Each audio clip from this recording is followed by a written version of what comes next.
Biyahing Kapitolyo, sabay-sabay, tara na. Arangkada na. Kwento ng bawat bayan, ang kalingang laging nariyan. Tiwala na inilaan, talino at puso, yan ang ating puhunan. Sa kalsada ng pag-asa, may direksyong malinaw. Sama-sama, lakad tayo. Sa hakbang ng lalawigan, ikaw ang kabalikan. Biyaheng Kapitolyo, serbisyong tapat sa Batanggenyo. Biyaheng Kapitolyo, matatag na Batangas, yan ang puso talino. Bukas ay abot kamay, kapit bisig sabay-sabay. Biyaheng Kapitolyo, Talino sa serbisyo, Kapitolyo. pusong Batanggenyo. Talino at puso. Sa bawat kilometrong ating tinatahak, may kwento ng pag-asa at pagbabago. At sa bawat stopover, may serbisyong puso ang hatid sa bawat Batanggenyo. Sa ating bawat pagbiyahe, may dalang bagong pag-asa. Mas malapit, mas mabilis, at mas pinatibay. Ito ang bagong muka ng ating ugnayan. Kaya naman mula po dito sa Batangas Provincial Information Office, samahan niyo po ulit kami ngayong araw ng Wednesday para sa isa na namang makabuluhang talakayan na nakalaan sa public service. Ito po ang opisyal na programang pangradyo ng Pamahalaang Panlalawigan ng Batangas, ang inyong Biyaheng Kapitolyo. Talino at puso. Ayan, good morning, good morning, good morning, good morning, good morning, Batangas! At syempre, napapakinggan nyo pa rin po kami. Of course, ito po ang inyong lingkod, Ornel Tabares Jr. At ako naman po, si Cheryl May Halili. Ayan, at kamusta na po kayo? Kamusta na po ang lahat? Yes. Happy Wednesday morning at syempre, happy Purple Wednesday sa ating lahat. Yes, ika nga, bakit ba tayo naka-purple? Oo, sige nga, partner. Siyempre, dahil araw namin ngayon ay, Aha. buwan namin Yun. ngayon. Happy Women's Month sa lahat ng kababaihan. Ito nga, Yan. syempre partner, yung ating month-long celebration at Hari Nawa ay hindi lamang tuwing buwan ng Marso. Oo naman. Pero manapay araw-araw sa buong taon ay ating ipinagdidiwang kung gaano katatag ang bawat Batanggenyang kababaihan dito sa ating lalawigan. Diba? Ika nga ng ating mahal na gobernadora, Mhm. hindi ka babae lang. Yes, dahil... Babae ka. Ayan. At syempre, we are back again sa opisyal na programang pangradyo ng ating Kapitolyo. At ngayon sa ating pagbabalik, nakikita natin at nararamdaman natin yung ilang upgrades na bago dito sa ating paboritong programa. Yes naman. Talagang sumasabay tayo Totoo. sa agos ng panahon sa mga pagbabagong nagaganap. Oo. Yung mga makabagong teknolohiya ay mayroon na dito sa ating official radio program. Kaya kung mapapansin ng ating mga tagapakinig, ng ating mga listeners this Yan. morning, ay parang luminaw ata sina Sir Arnold and Ma'am Cheryl. Parang gumanda ata yung kalidad ng audio. Oo. Maliwanag. Ayan, at dahil nga po iyan sa pagmamahal din sa atin ni Governor Vilma Santos Recto, kaya naman yung tingin na pangangailangan natin lalo na't higit dito sa ating technological aspect para makasabay tayo sa teknolohiya ay naririnig na rin sa ating tanggapan sa BPIO Media Center. But wait, partner, kasi speaking of technology o teknolohiya, alam naman po nating lahat na sa panahon ngayon ay tayo ho ay napapaliguran na o napapalibutan na ng teknolohiya. Right? Yes, tama ka dyan. Oo, imagine mula sa mga pag-edit ng mga photos and videos, kasama na po diyan yung mga pagko-compose ng iba't ibang mga kanta. Kahit nga sa ating day-to-day life, sa pagsusulat ng mga emails, Yes. naririyan. Sama natin yung mga letters na ginagawa natin, na ginagawa ng ating mga kababayan. Parang in other words, dahil nga po sa technology ay mas napapabilis of course yung gawain natin sa pang-araw-araw. At yan nga po ay dahil sa tinatawag nating artificial intelligence or the AI. Yan. Pero ano nga po ba ang AI? Ang artificial intelligence po ay isang uri ng teknolohiya Oo. na kayang gayahin ang ilang kakayahan po ng tao. Tulad na lamang po ng pag-a-analyze ng mga impormasyon. Ilan din pong sa paggawa po ng content, yung pong kaya niyang sagutin, yung halos lahat po ng inyong mga katanungan. Ayan, dahil po dito, nagiging mas madali po ang maraming trabaho sa iba't ibang larangan po. Tulad na lang din po dito sa atin. Grabe. At halimbawa na nga lang partner, di ba? Nagagamit natin yung AI halimbawa for editing photos and videos. Yes. Paggawa ng mga music at iba't ibang napakagaganda naman nga ng mga graphics, di ba? Yes. Even nga sa pag-organize natin ng data sa mga offices dito at even yung mga nabanggit mo na pag-respond sa mga clienteles natin, yung sa ating customer service, may mga chatbots na rin tayo na sumasagot sa mga tanong ng ating mga kababayan. And ika nga, sa madaling salita, malaking tulong talaga ang AI sa pagpapabilis ng trabaho at ayun, mas napapadali ang ating pagganap sa ating tungkulin dito sa opisina. Tama ka naman dyan, partner. Ngunit, tulad po ng maraming teknolohiya, may dalawang panig pa rin po ang paggamit ng AI. Right. Ayan, syempre nandudun yung mabuti at posibleng masamang paggamit po nito. Paano nga po ba nakakatulong sa ating mga tao itong AI na tinatawag natin? Una, nakakatulong po itong AI sa edukasyon. Yan. O dun sa pag-aaral po ng ating mga kabataan. Maaari po natin gamitin ang AI para po makapaghanap ng mga impormasyon tulad nga ng nabanggit natin kanina, or yung makapagbigay ito ng paliwanag sa mga aralin po. Ganon din po, tumutulong po ito sa pag-aaral ng mga estudyante. Kaya nga ngayon, yung mga students natin, ang bibilis na rin Ika nga talaga. ay one click mo lang dyan sa AI na yan, lalabas na lahat ng gusto mong sagot. At sa kabilang banda, very helpful din naman itong AI sa side ng corporate or on the corporate side, Oo lalo naman. tigit sa mga nagtatrabaho, yung iba naman sa mayroong mga negosyo. Like say for example, mas napapadali yung mga pag-curate o paggawa ng mga reports, yung mga presentations. At syempre kahit nga yung sa social media content, di ba? I-type mo lang, sabihin mo lang sa kanya yung insight or yung plan mo na gawin, and with just a snap, ibibigay nito sa'yo kahit nga yung mga director's queue nandyan na rin. Yes. I-shoot at edit mo na lang. Ayan. And speaking of negosyo na sinasabi mo, pwede din dito sa AI na mag-click-click ka lang ng picture Aha. para pagandahin mo ito. I-command mo lang kay AI at automatic lalabas ito para Yes. mas mapaganda nito yung mga pictures natin na ipopost para sa pang-engganyo ng ating mga customers.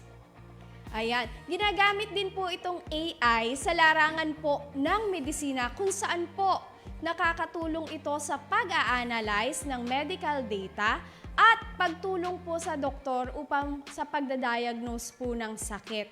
Pero, mas ina-advise pa din po natin na magpakonsulta po tayo sa mga totoong doktor. Sa ating mga lisensyadong Yes. nagpa-practice ng medisina, of course. Oo. Kasi, kung minsan sabi nga natin ay yung mga sobrang impormasyon Yes, na ibinibigay sa atin ni AI, nagkakaroon pa po tayo ng anxiety dito. Dahil pag itinype mo ang simpleng sakit ng ulo, lalabas na po dyan lahat ng impormasyon tungkol sa kung ano ang pwedeng cause ng sakit ng ulo. Yung iba nga ang ginagawa, nagpapa-lab test, tapos yung resulta, pinipicturan at ina-upload at pinapa-assess sa AI. Yes. Although some of it are talaga na mga okay din, pero syempre, yun nga, as per advice ng ating kasamang Auntie May. Lagit-lagi po, pag mga ganitong bagay na po, kumonsulta po tayo sa ating mga doctors.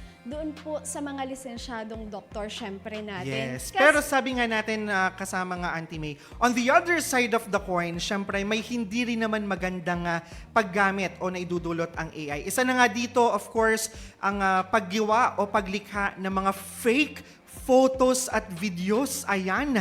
At ito pala ay may bansag din. Ang tawag dito ay yung mga deep fakes. Dahil maaari nga po nitong gawing totoo o pagmukhaing totoo ang isang bagay kahit alam mo yun, hindi naman ito nangyari o hindi naman nga ito nakabase sa mga facts na meron tayo. Ayan, alam mo ba, meron ding mga AI na ginagamit naman para gumawa ng maling impormasyon o Oo. fake news na tinatawag natin na maaari pong magdulot ng kalituhan sa mga tao, lalo na po sa social media. At bukod pa po rito, may mga pagkakataon po na ginagamit ang AI para mangopya ng gawa Ayan. ng iba. Tulad po na yung mga art, music, o yung pong mga sulatin na wala naman pong pahintulot. Ayan, ako papasok dyan ng mga plagiarism. Yan, Oo. oo. At dahil nga dito, siguro kasamang partner, of course, siguro ay bigyan daan natin dahil alam naman natin na napakahalaga na tayong lahat ay maging mapag-observe, maging mapanuri sa mga contents na nakikita natin online. At sabi nga nila, para mas maintindihan natin kung ano nga ba itong ating ibinabahaging ito, ay panoorin muna natin ang isang maikling video presentation na magpapaliwanag po sa atin o magbubukas ng ating mga kaisipan paano nga ba ang mga simpleng pamamaraan kung paano natin malalaman kung ang isang picture ay gawa ng artificial intelligence o AI. Naririto po, sabay-sabay po nating panoorin. Sa panahon ngayon, ang bilis na ng pag-usbong ng artificial intelligence o yung tinatawag na AI. Kaya nitong gumawa ng larawan o videos na hindi mo malaman kung totoo nga ba o hindi. Kaya ang tanong, paano ba natin malalaman kung AI-generated ang isang larawan o ang isang video? Isa sa madaling paraan ay ang pagtingin sa mga kamay. Madalas, nagkakamali ang AI sa mga bilang ng daliri. Minsan sobra o minsan naman ay kulang. O kadalasan, iba ang hugis. Kaya kapag nakakita ka ng ekstrang daliri, red flag yan. AI yan. Ang ikalawa ay ang pagtingin sa mukha at sa mata. Zoom in tayo sa mukha. Pantay ba ang mga mata? Or may kakaibang kinang ba? Minsan, sobrang perfect ng balat. Parang walang pores or natural texture. Kapag masyadong flawless o parang manika, posibleng AI ang gumawa niyan. Ang ikatlo ay ang pagtingin sa background details. Tignan niyo din ang background. May mga letters ba sa likod na hindi maintindihan? Or parang random symbols? Ang AI ay madalas nagkakamali sa mga spelling ng signs, poster at labels. So kung may mga letter kang hindi maintindihan, AI yan. Ang ikaapat ay ang paggalaw ng bibig sa video. Pagdating naman sa video, obserbahan nyo ang bibig. Tugma ba ang galaw ng labi sa kanyang mga sinasabi? ikaw na naman. Sino ka ba? 네가 알아서 한다고요? 그게 무슨 말이야? 당신 누구야? May delay ba? Minsan, ang deepfake videos ay may kakaibang galaw sa bibig o hindi tugma sa kanyang sinasabi. Kapag ganyan, AI yan. Ang ikalima, tignan mo ang mga video. Masyado bang perfect ang mga eksena? Perfect lighting, perfect symmetry, walang kahit anong imperfection. Sa totoong buhay, may mga konting flaws lagi. Kapag sobrang cinematic at hindi natural, magduda ka na. AI yan. Ang ika-anim, verify the source. Pinaka-importante ay ang pag-check sa source. Saan galing ang post? Verified ba ang page? May ibang reliable news outlet ba na nag-share ng post? Huwag basta mag-share kung hindi ka sigurado. Sa panahon ng AI, mahalaga ang maging mapanuri. Hindi lahat na nakikita online ay totoo. Laging tatandaan, think before you click and verify before you share. Talino at puso.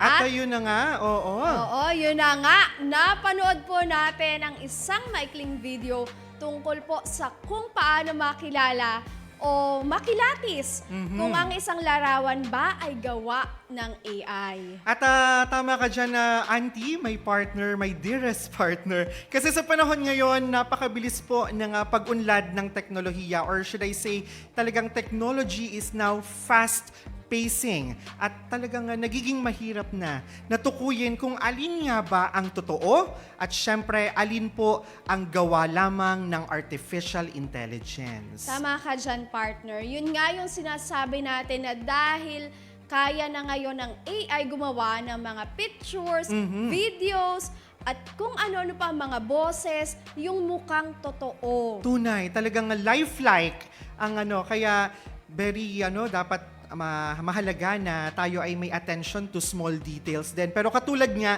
nung nabanggit ni Sir Vincent doon sa video, may mga palatandaan na rin naman pala na maaari nating bantayan o antabayanan. Halimbawa na nga lamang may kakaibang details sa larawan tulad po ng sa symmetry or the symmetrical aspect ng ating mga kamay, doon pa lang sa movement or gestures ng mga mata, o kaya naman ay may mga background na parang sandali lang, parang hindi tugma or hindi naaangkop. Aba, kabahan kayo o magtaka kayo, baka AI na yan. Tama. At isa pa pong mahalagang paalala, ay suriin po ang pinagmula ng impormasyon. Yun yung mahalaga eh. Kapag po may nakita tayong mga larawan o video online, lalo na po sa social media, mas mabuti pong alamin muna kung saan po ito nanggaling. At syempre, mahalaga ang fact check. Of course, ayan dapat ang hindi natin nalilimutan lalo't higit sa panahong ito na namamayagpag at ang iba't ibang platforms tulad ng social media. Talagang very necessary po o kasama na dapat sa ating mga unang ginagawa ay ang fact check. Ayan, para alam natin kung totoo nga ba ang isang impormasyon, may basihan ba ito o likha lamang ng AI. Ika nga ay napakahalaga po nito lalo na po ngayon dahil po ang AI-generated content ay maaari pong magamit sa pagpapakalat ng maling impormasyon o yun nga tinatawag nating fake news. Kaya naman mamaya sa susunod ay may mga makikita po tayo na nakakagulat na larawan o video online ay huwag muna tayong maniwala. Ayan. At sa madaling salita po, hindi po masama ang teknolohiya. Tulad po ng AI na ginagamit nga natin, halos sa pang-araw-araw na po talaga. Ano po? Yes. Pero kailangan po natin itong gamitin ng responsable at maging mapanuri po tayo sa mga nakikita natin. Kaya nga lagi nating paalala, sa panahon ngayon, dapat alam natin think before you click. Mag-isip muna po tayo bago mag-click, mag-verify bago tayo mag-share. At ito na nga kasama nga anti-partner dahil sa ating pagbabalik sa susunod na bahagi ng ating programa ay titingnan natin ang ilang examples ng mga AI-generated na mga photos and videos at susubukan natin itong hulaan, i-depict kung ito ba ay isang AI-generated or genuine na hindi, di ba? Tulad nga po sa aming pagbabalik kanina, ay maya-maya ay dadako tayo sa isang game at meron tayong ilang mga pictures na I believe ay ready na para masubukan kung tayo nga ba din ay may natutunan doon sa ating video na diniscuss kanina. Ayan. Kaya naman partner, handa ka na ba? Handang-handa na, ready na ako, partner. Ayan, at siguro ay imbitahan din natin ang ating mga manonood na maging sila ay pwede rin nilang sagutin ito sa ating comments section. Yan. Pwede po kayong mag-comment dun sa mga pictures na ipapakita po natin, maya-maya lamang, kung ito po ba ay AI or not AI. Ayun. Okay, first photo, i-reveal na natin yan. Ayan na. Okay, Ayan. eto, isang larawan ng pusa. Na nakadipa nga ba ito Oo, sa... nakadungaw sa bintana. Yan. Okay, partner, AI or not AI? AI. AI. Tingnan natin, ito nga ba? Not AI. Hindi ito AI. Ay, wow. Oo. Ga? Biruin mo yun, talagang looks could be deceiving. Okay, Oo proceed nga. tayo sa next image. Okay, meron ditong aso na kambal. Ikaw naman, partner. Okay. AI or not AI?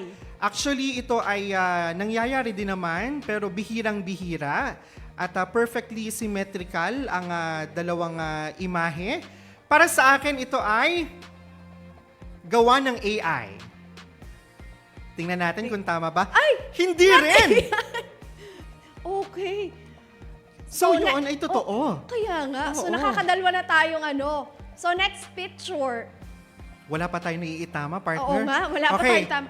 Yan, Ayan. partner, para sa iyo, ito ba ay AI or hindi AI? Ito ay AI. AI? For me. Sige nga, tingnan nga natin. Oo, AI! AI. Ayan. Dahil nabanggit nga ng ating kasamang Vinson kanina, yung kinis ng balat. Aha. Yung walang pores na makikita. Very sharp din, no? Yung Yes. resolution niya. Oo. Ayan. Imagine mo, doon pa tayo nadideceive sa mga totoong larawan. Okay, next image, i-reveal na yan.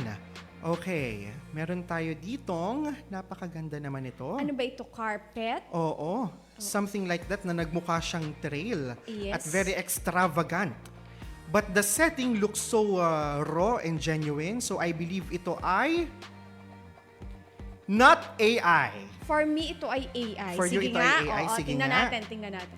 Not Oh, wow, AI, o, not diba? AI, okay. Kasi napakaro nga niya at talagang yung pagka-intricate ng mga details, Wow. di ba? Okay, next picture po. Ayan. Ayan. May batang nagsasplash ng water sa pool. Not AI. Not AI. For me, ito ay AI. Sige nga. Sige nga. Not Oo, AI! not AI.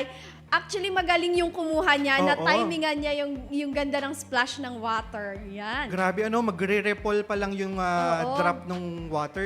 Perfect. Kitang-kit ang perfect. Ang tawag dyan Oo. ay perfect shot. Yes. Diba? Right yung timing. Ayan. Next. Meron pa. Okay. Ano ba ito? Parang pusa pero mukhang wolf. Oo.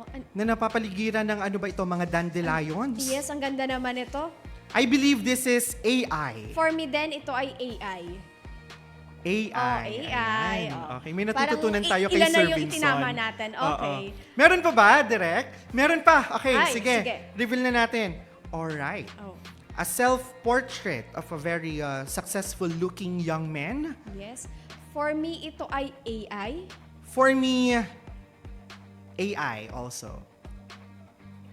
Reveal? AI. AI. Ayan. Di ba ngayon, ang Oo. dami ipoprompt mo lamang by using my selfie, place me in Hong Kong Disneyland. Yes. Kayang-kaya. Or Oo. mag-selfie ka, kailangan mo ng one-by-one One by picture one, or oo. passport size picture.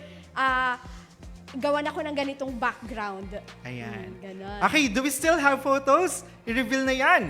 Okay, Ayan. so ito ay isang shipwreck. At from looking of it, from gazing at it at first glance, I believe this is AI. For me din, ito ay AI. Parang AI, tama. ayan. Kasi parang napaka-perfect naman. Oo, at saka yung mga ganyang estado due to erosion, Yes. imposible na nagsa-standstill Oo, pa oo. yan. And we still have 2 more left. Tigisa tayo, partner. Okay, okay. Sige, first one, Iyo. Sunset. For me, ito ay not AI. Not AI. Yes. Not Oh, AI. yan. Totoo talaga. Oo. Kasi naman, sa panahon din ngayon, merong mga camera, kahit nga sa ating mga cellphone lamang na makakakuha ng ganun ding kagandang Yes. picture. Pero beware kasi may mga cameras ngayon, may mga devices ngayon na AI supported na Yes, rin. oo. Diba? So, Oo. talagang looks could be deceiving. And for our last photo, i-reveal na yan. Alright. A selfie sa isang concert. Parang umattend ako sa concert, hindi naman ganyang kalinaw yung aking picture. Oo. Pero we cannot say di ba? Okay? Anong hatol mo dyan? I believe this is not AI. AI! Actually, sa tingin ko dito, AI siya. Mm-hmm. Kasi yung sinasabi nga doon sa video na pinanood natin, yung perfectness ng balat niya. Aha, okay. Yan. At Yun yung- talagang ang hirap i-depict or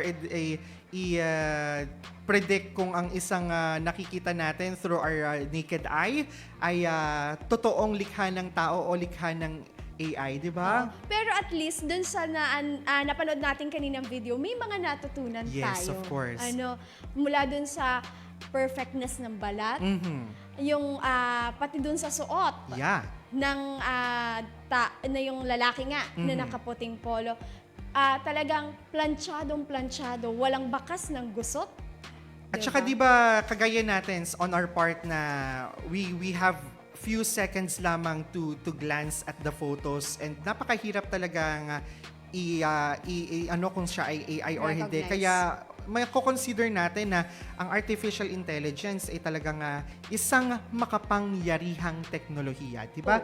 Maaari po itong makatulong sa ating buhay, ngunit maaari rin naman ito na maggamit sa maling paraan, lalo na kung hindi responsible ang mga gumagamit at ang paggamit. At tulad nga ng sinabi natin kanina, mag-post muna po tayo bago tayo mag-click Yes. at mag-share. Tulad na lang na yung nangyaring photos na pinakita natin kanina, dun sa iba, mali yung naging hula natin. Totoo. What if kung ito ay about news o kung Yes. ano man, na na-click natin at na-share natin? Kaya again, Fact check. Ayan. Dahil sa huli po, ang pinakamahalagang intelligence pa rin ay hindi artificial, kundi ang kritikal na pag-iisip ng mga tao.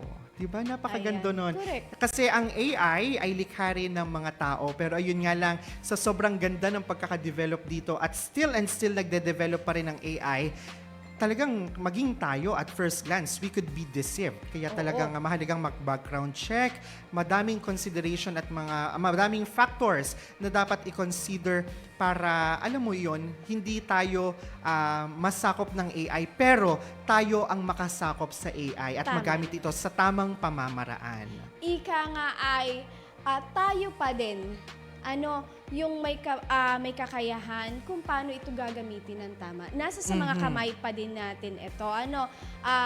Ika nga lagi nating isipin, may maganda at masamang naiidulot po ang paggamit nito. Yes. Lalo, yun nga lagi sinasabi natin, fact check muna bago mag-click, mag-share, bago tayo maniwala sa mga nakikita natin sa social media nowadays. Ayan. Alam mo, napakadami ko pa sanang gustong ibahagi, pero ayun nga lamang, tayo ay kailangan na rin magpaalam maya-maya. Kaya naman, iyon pong inyong narinig ay bahagi ng ating segment na How to Spot an AI. Di ba? Napakaganda, napapanahon talaga. At may dagdag ko lang, partner, naalala ko kasi sabi nga natin, kaya na natin ngayon na pati yung bawang mapaimik. Oo, 'di ba? Ganun kagaling ang Gagayatin mo AI. yung bawang pero maaalala mo yung napanood mo sa social media. Ako ay isang bawang, huwag mo akong gayatin. Oo. May pamilya pala yung bawang, yung isang clove ng bawang, yung isang bulb ng bawang, abay mag-anak pala yun. Kaya nga, at yung itlog na huwag mo akong biyakin, may Oo. mga kasamahan pa ako na Pero on the sa other akin. side naman, may mga lumalabas din dyan na health-related na talaga Totoo. namang tama naman Oo. yung pagkaka-represent doon sa theories ng o principle ng health education. At ito pa yung isang kinatuwaan ko diyan sa AI. Mai-share ko lang, mabilisan lang, si asin. Aha. Madami palang gamit si asin, hindi lamang panghalo sa pagkain.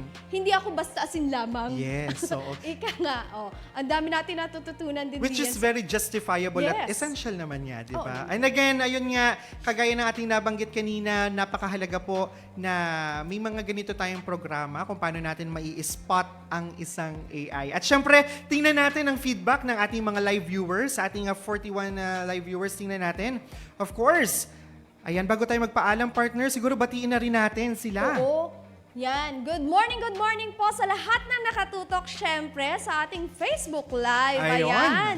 Nandito naman, ang daming nanonood. Syempre, hook na hook sila dito kasi Of nowadays course. naman nga is AI yung umiikot sa ating social media. At some point of our lives, nagamit tayong lahat, nakagamit na tayo ng AI. Ayan. Ayan, ito nga blessed Wednesday morning everyone.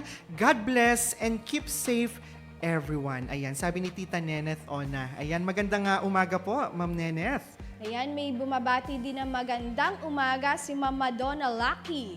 Ayan, ang daming nanunood. Oo, at syempre, kagaya po ng lagi namin bilin sa inyong lahat, ni na Sir Jun Magnaye, lagi po tayong maging matalino, Mapanuri. maging mapanuri, of course, mag-fact check at atin munang siyasatin ang isang bagay o iproseso muna natin ito sa ating isip. I-determine natin ito ba ay AI or hindi bago natin i-share sa ating mga kasamahan. Ano? At yan na nga, partner. I believe ay dito na nagtatapos ang ating biyahe ngayong araw. Ang bilis naman noon. Kaya naman sa atin po mga katiwala, kung nais po ninyong pakinggan at mapanood muli ang aming episode ngayong umaga, aba, maaari nyo po itong balikan sa aming Facebook page na Batangas PIO. Kaya naman i-like at mag-follow na rin po sa aming mga official social media accounts para po sa iba pang mga updates.